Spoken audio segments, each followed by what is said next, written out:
So thank you all again for joining us. Just want to acknowledge the help we've received from a number of people. James Obar has been instrumental in shepherding me along and working with Dawud and making sure it was okay. You can hear a lot more about Dawud shortly, but while we were getting this set up, we had it reminds me of a little bit of airplanes taking off and then coming back down into the ground a couple of times. So we tried to do this last month, and then in between, Dawud had a health issue. But throughout that process, James reminded me that Dawud doesn't do discourage, doesn't do no. He's a very determined person, so we're very fortunate to have him here. Heather Pence and Dan Pence were also very instrumental, as also David Albert, as always, for being inspirational in efforts like this. And several others, Lisa Smith, who I'll hand the mic over to momentarily. But I just wanted to start off with a thought and something that caught my attention when I was reading a little bit more about Dawud and going through some of my own struggles as an immigrant to this country. Minu and I have lived here 28 years or so.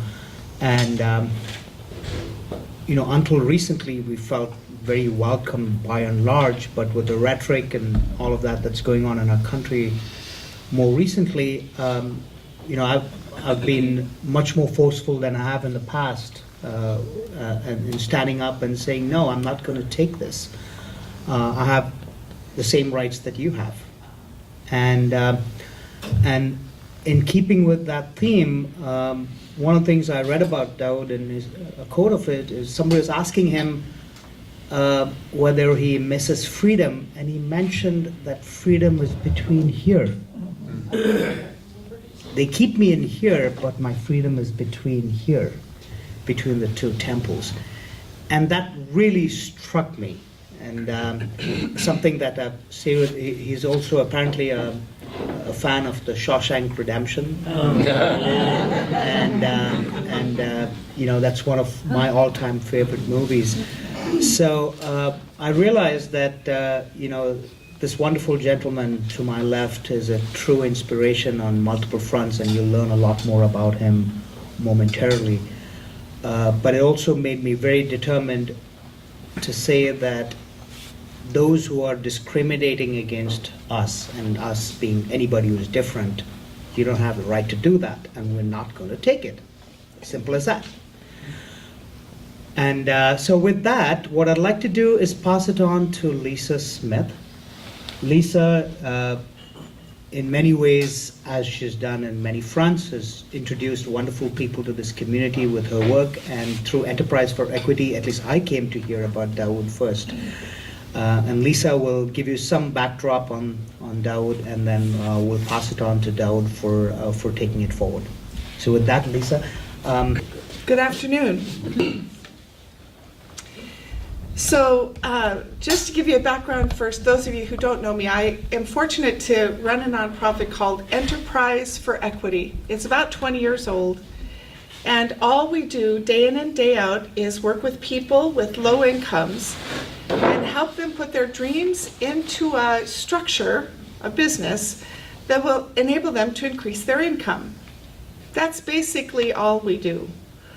But a part of that process involves helping people pay attention and look at what really inspires them, what they love to do, and what they get up every morning to do without ceasing, that they can get discouraged 100 times, but they keep doing it. So whether it's Talitha making earrings at the farmer's market, or Minu with incredible food, or Fauzia, who's also a graduate of our program, who makes the most amazing food tailored for dietary needs of people who are going through cancer. We'll deliver those meals. So whatever that passion is, if you don't have the perseverance and the stick-to-itiveness and the passion to put it together and make money at it, it's just harder. And of course you can have a passion and a hobby, you don't need to make money. But like Robin Lee with her art, who's also a graduate of our program, that beauty, that passion, that business adds value to every human that you touch. And so this is what I learned about these people. They've got grit. So Dawud has got grit cubed. And these entrepreneurs have a level of what I feel is integrity, and they're coachable. They're willing to admit they're wrong and figure out a way to do it more correctly or differently. So that's just a picture, the window of how I know or got to know Dawud. And frankly, I couldn't believe that he would trust us with helping him get his dream off the ground. Because I was in awe. When I learned first that he was interested in going through Enterprise for Equity, I was thinking, oh my gosh, do we have what it takes to honor this man in the way that you truly deserved? We always ask ourselves, do we have what it takes to honor these entrepreneurs in the way they truly need help? And so it's a question we carry with us all the time. Every class he showed up, every frickin' assignment, he completed it.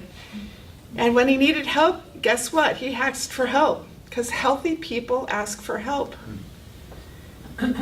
And when it came to a twist and they had to figure out a different way, by gum, he figured out another way. He applied for a microloan. And our loan committee said, are you kidding? Of course we're going to lend to this guy. He's a good risk. And so what I'll say just humbly is our ability to not only see difference, but love that difference, honor that difference, create a space that will enable that difference to not just be recognized and honored, but to actually flourish. That's our work. That's our work. And I know that Dawud, I hope that's okay to say, I know he's got a great business, and I want you to help him get this van and move forward. And I believe, and I've talked with him about this at length, that he has a gift in his story that could bring him speaking fees as another part of his business, which we're also helping him develop. So I just want to say thank you to my sweet Quaker meeting for just coming to our graduation and listening to all their stories, and James O'Barr just getting it done, dude. And Shree and Mino and all of you for getting it done. Thank you so much. All right, my friend. They tell me I got a big mouth, so I'm going to talk as loud as I can so everyone can hear me. First and foremost, I want to give grace, reverence to our merciful and gracious Creator, all of us being here today, and all the compliments that Lisa showered me with. I feel very humble. I mean, totally humble, and I don't, feel that I'm all of that. But at any rate, I appreciate this opportunity and honor to be able to sit here and speak with you today. 71 years ago, I was born David Washington Riggins. I was the 10th of 14 children, I'm sorry. And was born and raised in Giddings, Texas, up until the age of 9 years old. My parents moved to Seattle in 1955, and I've been in Washington ever since. Excuse me. I guess I was born, raised in Seattle Central District, what they call a CD. Like I said, at 13 years of age, I was expelled from school, middle school, junior high school at that time, as it was called. And in fact, the incident that got me expelled from school was I was on patrol duty doing my little, what you might say, gig after school, making sure that children cross the street safely and traffic stopped and all that type of stuff. And a situation occurred whereas one of the person that was crossing the street spit on me. And I reacted. And after my reaction to that situation, I went back to the school and told the vice principal what had occurred and everything, and he told me, don't worry about it, go home, which I did. The next morning I went to school, I was called into the vice principal office, and he told me that the kid and his parent was there, his mother was there, and they expelled me from school. So I was kicked out of school, and at that particular time, I think the law stated if you had to be over 16 years of age before you can legally be out of school. And at that time, I was only 13, so about 4 or 5 months later, I was committed to juvenile for being a truant or being kicked out of school. So I was assigned to Green Hill for boys. And of course, that was my first time ever being away from home, ever being in that type of a situation. But you learn how to survive. No ifs, ands, or buts about that. And at that time, I stayed in the youth center for about 4 months. Then I went to what they call diagnostic center at Fort Worden. And then I was assigned to Green Hill School for Boys, where I stayed for 8 months. And of course, during that 8 months time, I learned quite a bit. You know, and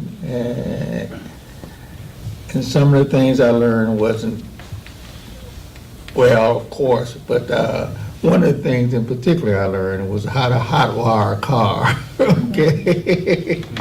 And not that it's funny or anything, but I learned how to hotwire a car before I knew how to drive a car. Okay?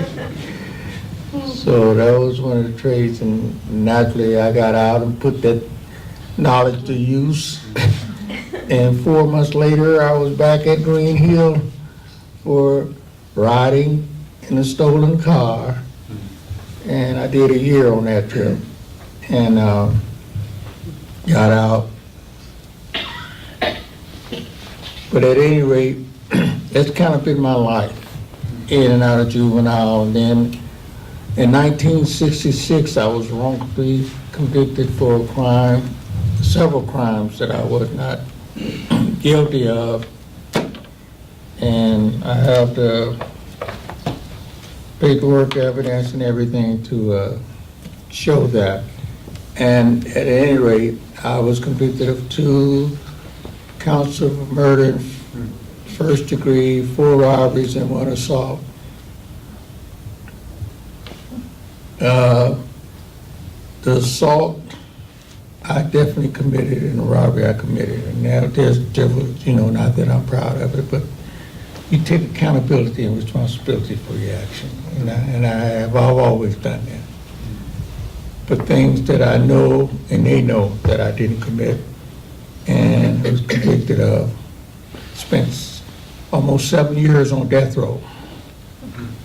The first 7 years of my conviction was on death row. And I spent a total of 50 years altogether incarcerated. And during that period of time of being incarcerated, I tried to take advantage of all the tools and all the information in every program that they had available. And even in the process,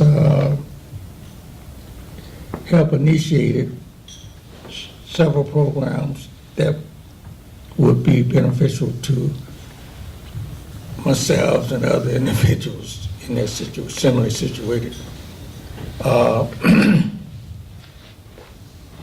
Like I say, I'm from a large family, 14, but you learn how to survive. I was the 10th, as I said, 10th of 14. Like I say, while I was incarcerated, I was born, raised a Christian. My father was a Baptist minister, and while I was in prison, I reverted back to Islamic faith, and that's been my motivation, a very strong motivation in my life, and really truly helped me to see humanity for the beauty that it is.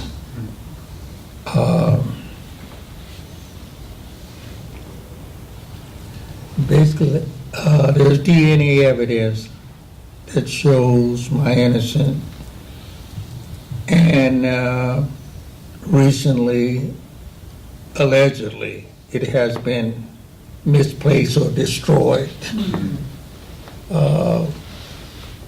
Mysteriously, how and why, I don't know, but the onus is on me to come forth with it. So I have a petition pending in the Ninth Circuit Court as we speak, trying to get the conviction completely and totally overturned. They released me about 3 years ago, February 25, 2015, I was released from prison after 50 years. So this is where I'm at. At any rate, I'm going to just open it up for Q&A. If you have any questions that you want to ask, please feel free to ask. And I will honestly and openly give you the truth. That's all I can do. And that's all I will do. And the facts of the situation, like I say, most of the facts are here. A lot of the facts, juries did not even hear the evidence was not presented to them. In 1963, there was a case called Brady versus Maryland. And that particular case says that the prosecutor cannot withhold or suppress evidence that they know that it can prove a person innocent. And of course they did. And at any rate, like I say, that's part of the petition that's pending before the Ninth Circuit right now that I am pursuing pro se. I don't have the attorneys no longer that is fighting with me, but I'm doing all the work myself right now. And it's a good fight, and it's a just fight. And as Dave said earlier, when something is wrong, when you know it's not right, you got to stand up and you got to fight. You just can't roll over and give up. And I've been blessed with the resiliency to fight. That's all I can say is you got to have that. And if anyone has any question, it's open. Are you at risk for going back to prison if this doesn't go well, or if the DNA evidence doesn't come in? No, I'm not at risk at all as far as going back to prison. And as David said earlier, I truly, the years that I spent in prison, I felt a sense, isolation and alienation, of course, but freedom is truly in your mind, on the serious side, in your heart, mind, soul. And so I was able to find that freedom and that peace within myself. And I give praise and give thanks to the Almighty for that. But I don't think I'm no different.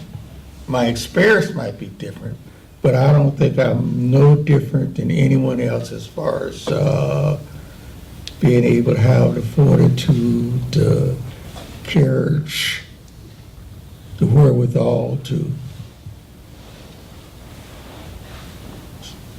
what you might say, sustain whatever experiences that we may encounter in life. Just survival instinct and mechanism is there in all of us. So that's what makes us really truly connected and all the same in my mind. So if anyone have any question, yes, ma'am. Can you talk about the project that you're hoping to start? Well, primarily the project is about helping guys that, like myself, that's getting out of prison, that's been in prison a long time, and getting out and don't have employment available. And Equity Enterprise have assisted me in trying to make that dream come true. And that's what I want to do, is help others, because it's needed, definitely needed. But can you tell us what the project that you're working on is? Yeah, primarily residential and commercial cleaning, janitorial services. And specifically real estates that where I know the trust factor and, as said, to the integrity and all that type of stuff, just to make sure that people will feel safe working with labeled as convicts or prisoners or whatever. We want people that's moving out of different apartments or getting ready to move into apartments that's empty and there's no furniture and all that type of stuff. They will feel safer or whatever. I just want to make sure that they have an opportunity. And that's primarily the primary goal of Malik's unique cleaning services. We've got somebody over there. Was all this, was your experience all in Washington State? Yes, ma'am, it was. My second question was about the type of things that are in prison now. You found hope in finding Islam, and do you think there are opportunities for young men in prison now like that, to find a spiritual base or community within prison? Yes, I do. But I think first and foremost, it all starts from within. Individual have to be honest and look within themselves and be open to change and recognize the need to change. And if they come to that awareness within themselves, it's definitely there. Did you see a change in attitude or belief in that regard with young men coming in the last years you were there? Yes, I did. And I like to speak from a personal basis. I know with me, when I first went there, I was very angry, confused. And I think my anger was the motivation in me making that change. to the point where I know within myself, so hate-filled, mad about the situation and knowing that I shouldn't be there and everything, and striking out at anyone and everyone, you know. And after going through that process in that period for maybe 5 or 6 years, and not only the physical change that took place, when I was arrested, I weighed 128 pounds. And during those 3 years that I was incarcerated in the King County Jail, I ballooned up to 240 pounds. Okay. And I know what that was from. That was from that anger, madness, and not caring. And of course I cared, but I mean, it might sound contradictory, but caring, you don't care type of situation. And I know that was from the bitterness again that I felt from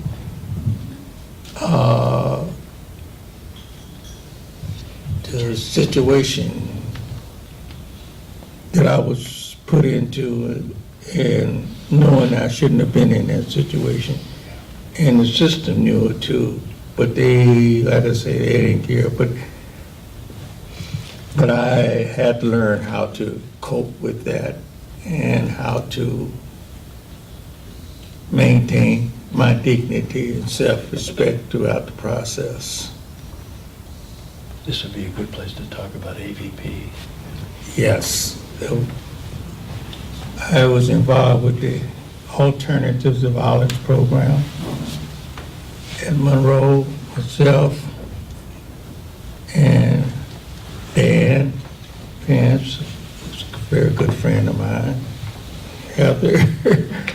We was involved with the APP, and that was also an attitudinal change of recognizing the internal conflicts and coming to grips with those things, and also at the same time trying to get other individuals aware, make them aware of, you know, what they're going through, of being real with themselves, being with ourselves. And that's what the AVP provided for me. Everybody know what AVP is? No. It's an alternative to violence program. It's a Quaker program started by the Quakers that came into the prison to help prisoners make a better life for themselves, come into a better, brighter, or greater awareness.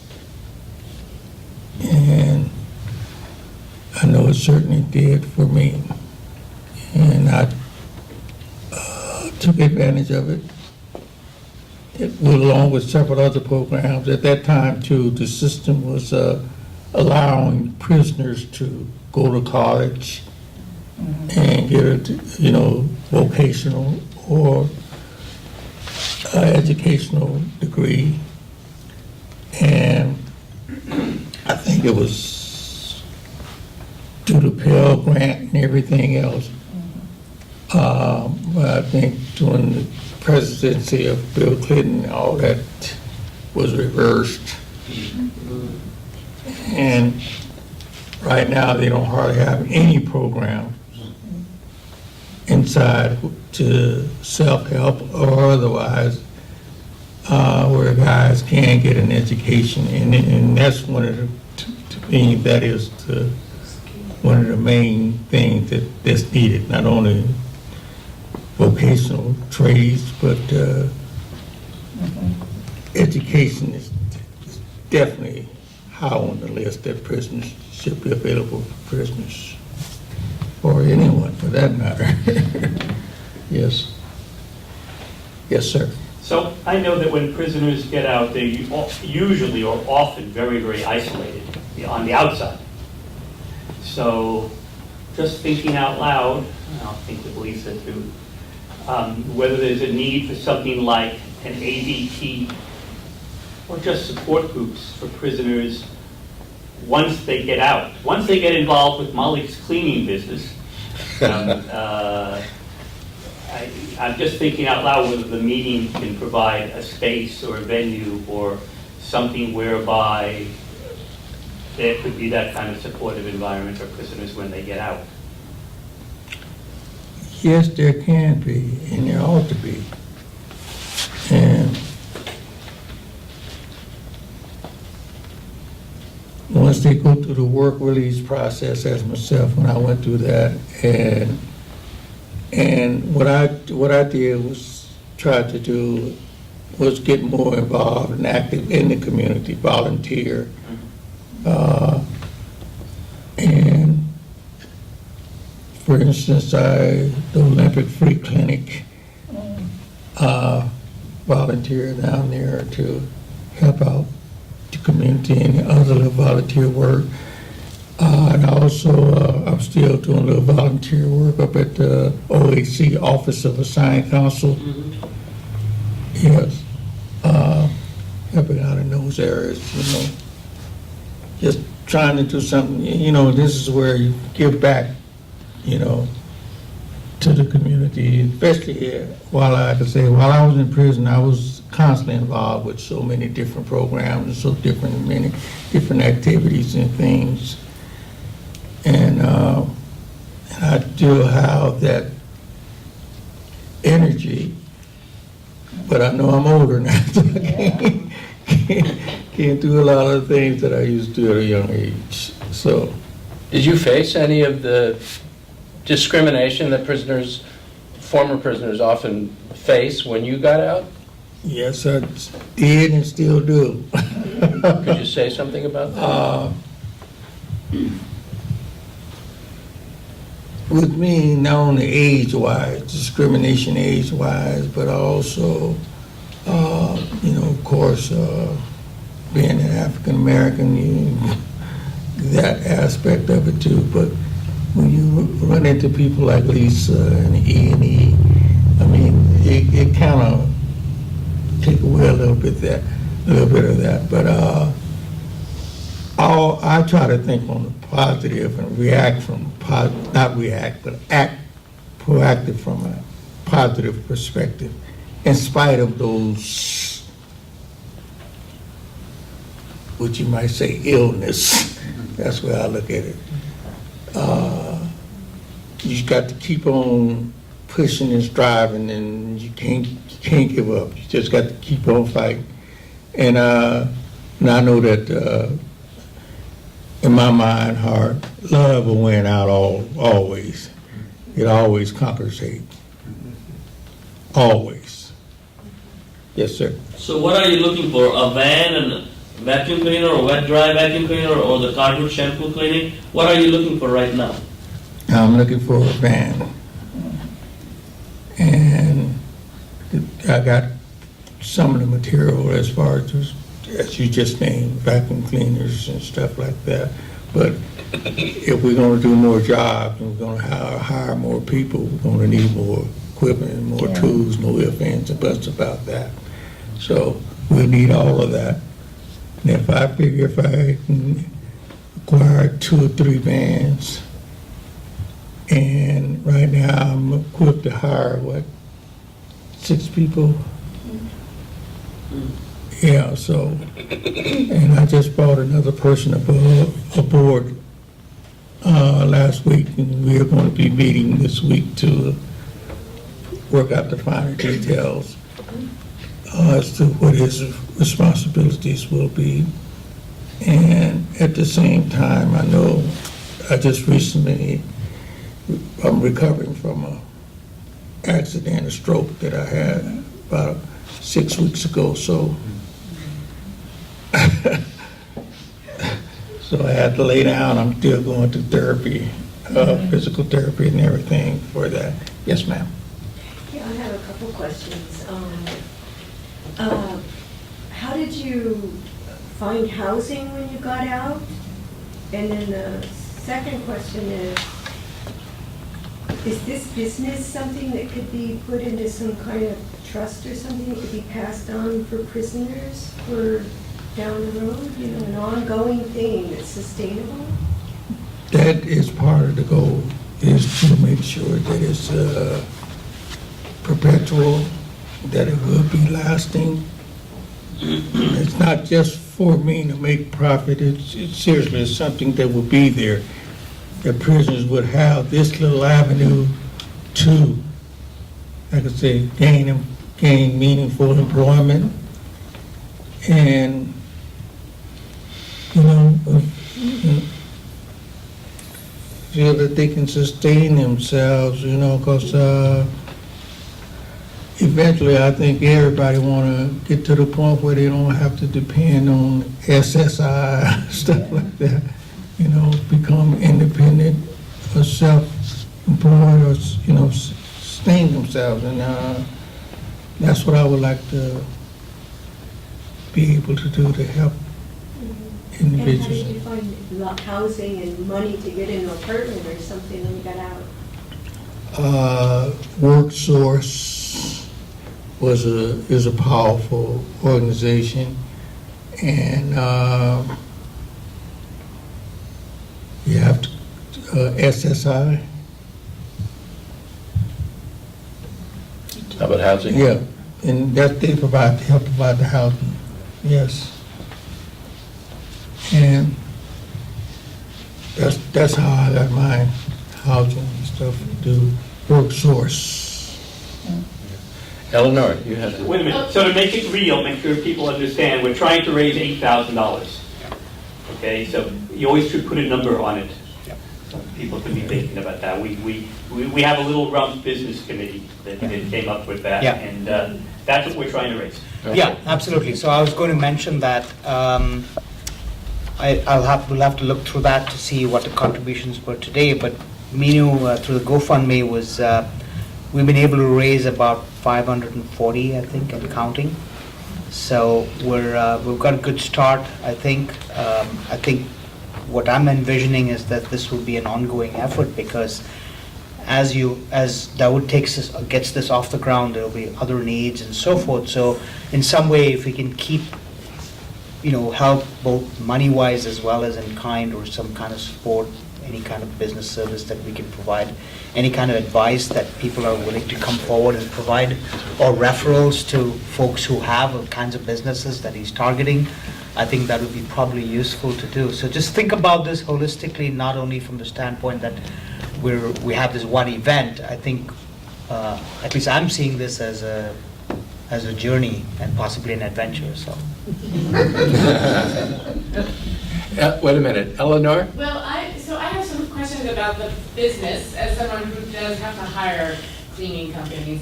For my business, do you have any qualifications around the types of cleaning products you use? And then also, are you looking for jobs where you would come in, or the people working would come in once a week to do a general cleaning of an existing business? Yes, residential and commercial. Mm-hmm. And I do train. I do have my degree in the janitorial service business. And the people that I will be hiring, I will do my very best to make sure that integrity is number one. It's a high priority on the list for sure. And I'm licensed to practice in Yale, bonded in Tomwater, and Olympia, in Lacey. And hopefully I can expand to Pierce and King County. That's one of the goals. And cleaning products, do you, Green cleaning. Yes, ma'am. We want to make sure that, get the best products, and everything is, yes, ma'am. What's your plan about approaching prospective clients? Would you start contacting realtors, property managers, and what help do you need in order to do that? In other words, somebody needs to essentially vet you to the places that would be potential, clients for you to do the work in.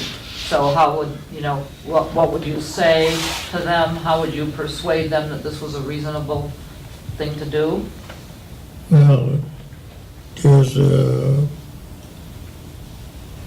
organization that calls Home Advisors that does advertising, and they find the clients and everything, and we go from there. And also, we're what to call it, not eBay, but Facebook. Yes, Facebook. We're advertising there. In fact, I have a person that's helping me with that as we speak right now. That's helping to help put that together. Lisa, I hope. Excuse me. I hope I answered your question. Okay. I think Dennis had his hand up first. Yeah. Yes, sir. Good plug. What were the takeaways or lessons learned from Enterprise for Equity? You're welcome.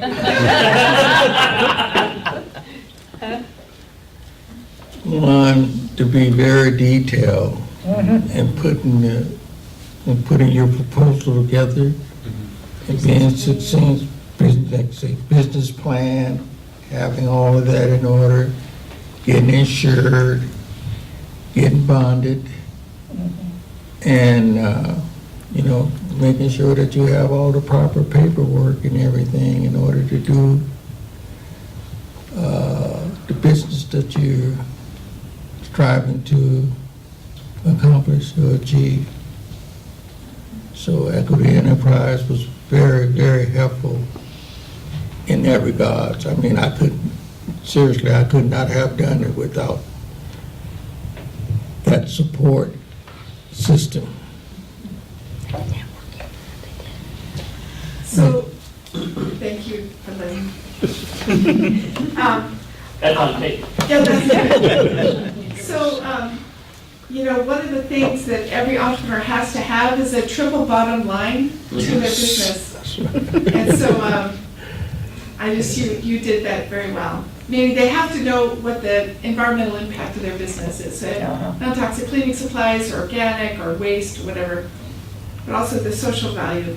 And so my question is this, and we haven't talked about this, but how possible would it be that this could be a worker-owned cooperative, wherein there's a group of people who could launch this business, and any worker who began working, it could be a owner, and own some part of it. I don't know, I'm thinking like David. Yeah, we agree. That possibility is definitely there. It's something to look at. It's very, very possible. Just to work out the details and get down to the bottom line, as you said, the fine print, it can be done. So as a kind of related question, we have some Enterprise for Equity graduates here who are, sort of out there, being out there in the community. Do you have any, observations, anything that, beyond what you took in the classes and set your proposal together, you launched a business, you're at Farmers Market, for instance, and Robin's got her artwork as well. Any words of wisdom to share, not only within Dawud's context, but sort of broader perspective of Enterprise for Equity, plus Fauzi as well? Feel free to chime in about, how you're thinking about it. I just throw out a real alternative version of that, because I took the course over 10 years ago, and I went through the whole business plan and had it rubber stamped by Lisa's consultants that came in as teachers. And just at the same time I finished, the state changed their contracting amounts of money that they were allotting, and Enterprise for Equity helped me from going into a situation where I would have been running in the red, and helped me make a decision to not go forward, essentially. So I think it probably saved me from some serious financial issues if I had chosen to go ahead with the business plan, as I'd taken like 6 months to do. And that was a hard decision, but it was the right decision. And I don't know if I would have made it without the support of people saying, yeah, it's kind of no-go, that I could get that kind of real honest feedback and not take on something that was not viable.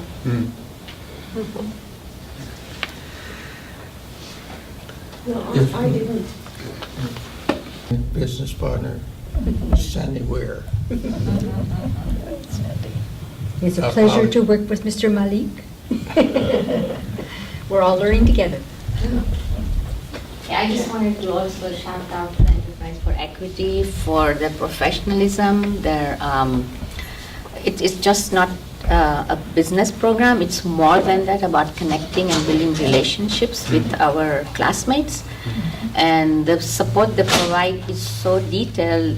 Besides just the business plan and profit and loss and the numbers part of it, it's like they're passionate about each and every individual's business and can look into it from a different perspective and kind of give, specific review about critiques and pros and cons of each and every business. They really look into it like this is their business.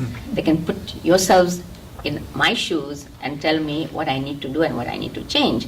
And the coaching was amazing by Joanne Lee, so they're working with amazing people, and we had speakers and a professional person talking about social media and how to go about it. So the whole business plan was really put professionally and in detail. And then we have the ongoing support even after we've left the program. For any future questions, any future consultations, they are there to support you. They'll answer emails. And besides the awesome loan program they have, when you present your credentials and stats, then you can be qualified to get a loan from there, and you're assured that it will be met, your request. And the fact that they have outside reviewers looking at your business plan, which is not just by enterprise equity staff, but people who are independent, who look at it objectively to say, this is what you need to think about. And to me, that was very useful. So all in all, I would want to do the program all over again. Hopefully you won't need to. I hope so. I would suggest to you that your greatest asset is the courage and the determination and the heart and the energy that you've put into transforming yourself. It shines through your eyes. And that is, you can't buy that. And anyway, it is inherent. And I just want you to know that your energy, as you deal with people, and the work that you've done, is very powerful. And you can't put a price on it. Thank you very much. Thank you. Jack Lager had his hand on. I had a little giggle there, a little while ago when you couldn't remember what Facebook was. I'm just very aware that, 50 years is a long time, right? You went, it seems like it must be almost like going in a time machine. You went in the mid-60s and out in 2014 or whatever. 15. And and you're a changed person too. You're 50 years older. So could you tell, you must have been culture shock when you came out. Could you tell a little bit about that adjustment? Or you're probably still going through it. Still going through it, you're right, sir. And it is a tremendous culture shock. And at the same time, I tried to approach it from the perspective of learning experience each day and taking each day as it comes and being thankful and grateful and appreciative of each day, believe me. I try to forget about those 50 years and day by day, but I not people though. not the people, but the negative aspect of it. And yeah, because when I left in 1966, the most modern technology that was in was the transistor radio.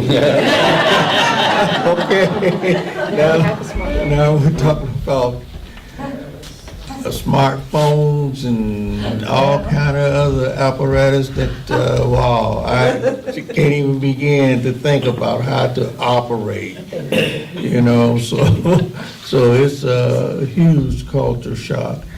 And at the same time, thinking from 1966 to 2018 is not the same, okay? So we'll take a couple more questions. I want to be sensitive about the commitment you're making here, as well as we need to ready up for David's meeting soon after. So, and I think Robin as well. So you mentioned earlier that part of your plan, you were thinking to provide a job or occupation for those coming out of prison. Yes, ma'am. And was that a part of your business plan with Enterprise for Equity? And were you advised or assisted in realizing that many of those folks coming out of prison probably would have to get new licensing, you know, driver's license? You mentioned having multiple vans in the future, and was that part of your business plan as well? Yes, that was part of the business plan. In fact, I've spoken with several work release facilities, you know, because guys just, and girls, women's and men just getting out of prison, don't have a job. And when they get the work release, it's paramount that they get a job almost immediately. So I'm in contact with several work release facilities, and I will be hiring those individuals there to come work from. Yeah, definitely. Because while you're at work release, you can't own a car, you can't have a cell phone or any of that stuff. So we'll be driving them to and from work.